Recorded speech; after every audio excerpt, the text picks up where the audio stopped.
Our verse for today is 1 Peter chapter 2, verse 9. But you are a chosen race, a royal priesthood, a holy nation, God's own people, in order that you may proclaim the mighty acts of him who called you out of darkness into his marvelous light.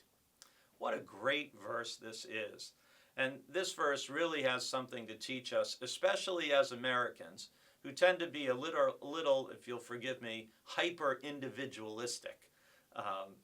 Middle Eastern culture is not that way, and neither is life in the kingdom. And what both verse 9 today and verse 10 tomorrow teach us is that life with God is life in community.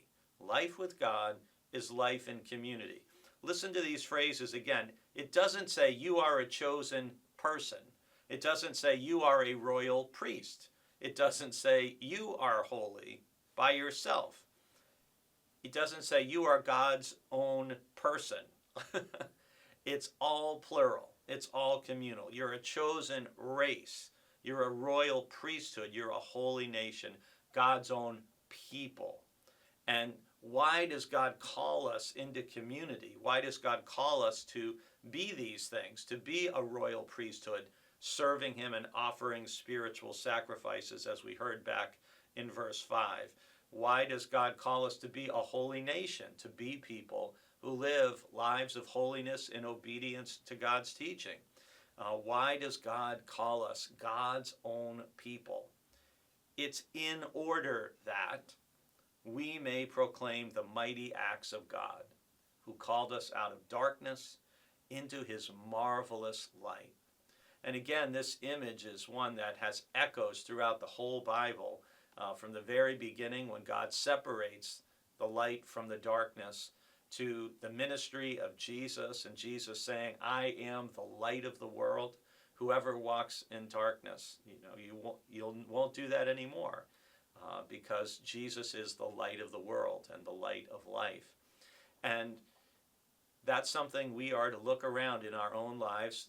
For some of us, it may be personally that we may feel like we're in a time of darkness and trial, and we need to remind ourselves that God has called us to relationship and relationship with other people, and God is calling us out of darkness to proclaim to others God's marvelous light. And at the same time, just like we know there's light and there's darkness every day, we need to just be aware there are times and seasons in all of our lives where we may feel like, right now it feels like night.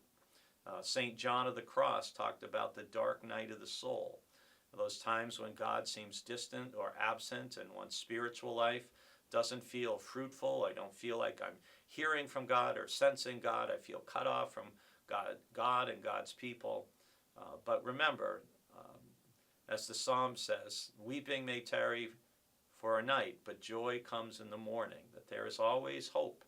And so part of what God has called us to is God is calling us out of darkness into his marvelous light so that we can help be a candle that leads others to the light of God and the light of Christ. I pray God will be with you today and be light in your darkness, even as you seek to be light in the darkness for others.